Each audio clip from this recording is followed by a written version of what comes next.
Hey friends, it's Renee here with Domestic Machine Sewing, and I've had one day that I wish I could erase today.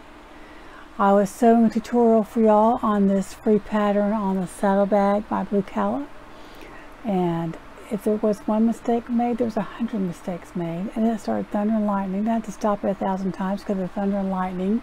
Unplug my machine, even though I have a surge protector, but because I read one time recently that someone even had a surge protector with thunder and lightning, but it still burned up their machine when lightning struck. So stopped and unplugged everything. Oh, let me tell you the mistakes I made.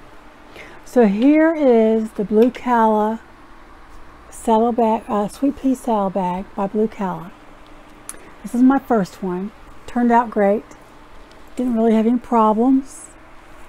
I added my nameplate to it. Then I did this one. Had several problems using double-sided tape because I was using the Dollar Tree double-sided tape. My machine didn't like it that day.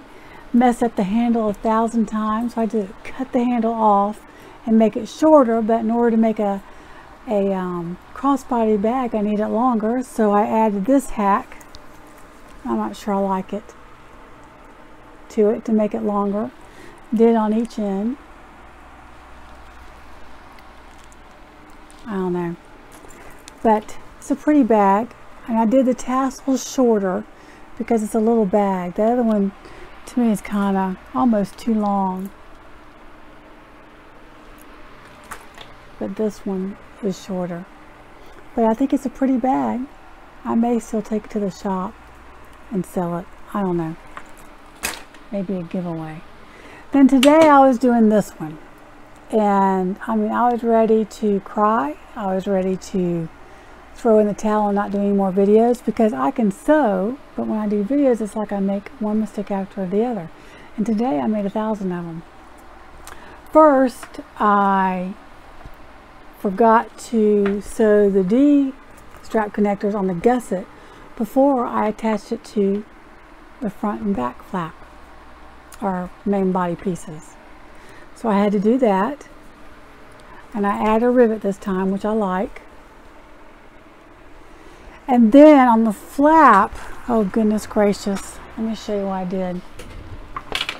I feel like I wasted a ton of vinyl on this bag, the one I made mistakes with today.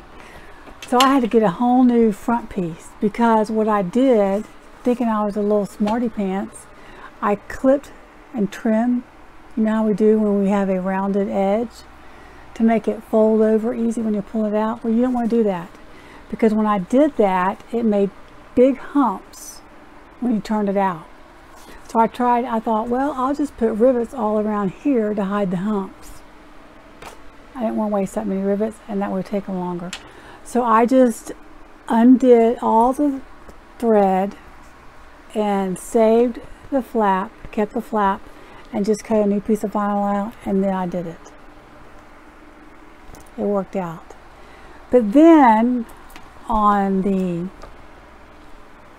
lining, I forgot in my directions. I was telling you once we did the zipper to go ahead and do the lining parts together. You don't do that. You do the zipper pocket other piece and sew that on top. Then it started thunder and lightning again. Started turning off again. Anyways, I shortened the seam. I extended the seam allowance on the lining because it's really baggy on the inside when you use the regular. But I need to put my nameplate on this. I don't know if it's worth it. But I didn't use foam, so it's a softer bag. Once you put your wallet and everything in here, I don't think it's going to matter. That's much softer. It's just a softer bag.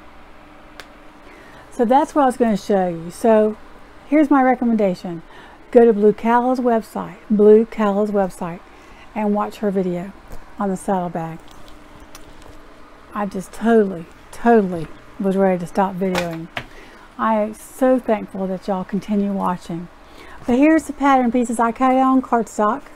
There's 1, 2, 3, 4, 5 total pieces. I love the lesser the pieces, the better for me. And it has a do-ring connector pattern piece, and so all you have to do is measure out your strap. Do not use Dollar Tree double-sided tape. I even used my Microtech needle.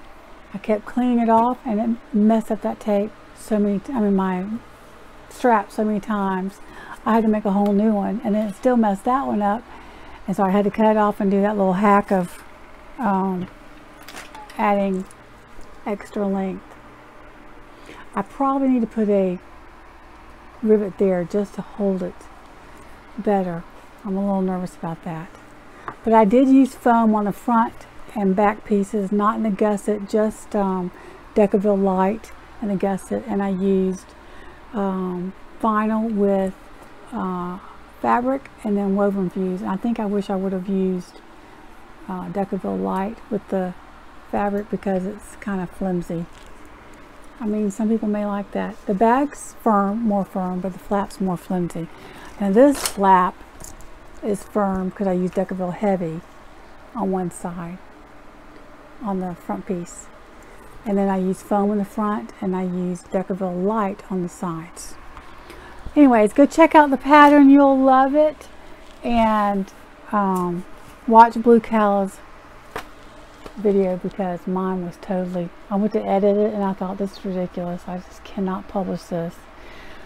But anyways, let me encourage you, go check out the free patterns. Also buy her patterns. She's got some great patterns and they're easy to follow, and she does a video with each one usually. And my next thing I'm going to start doing is working on my quilt. And if you want to see me start the confetti star quilt, that's going to be my next video. Thank you for putting up with me. Thank you for hanging in to the end on each video.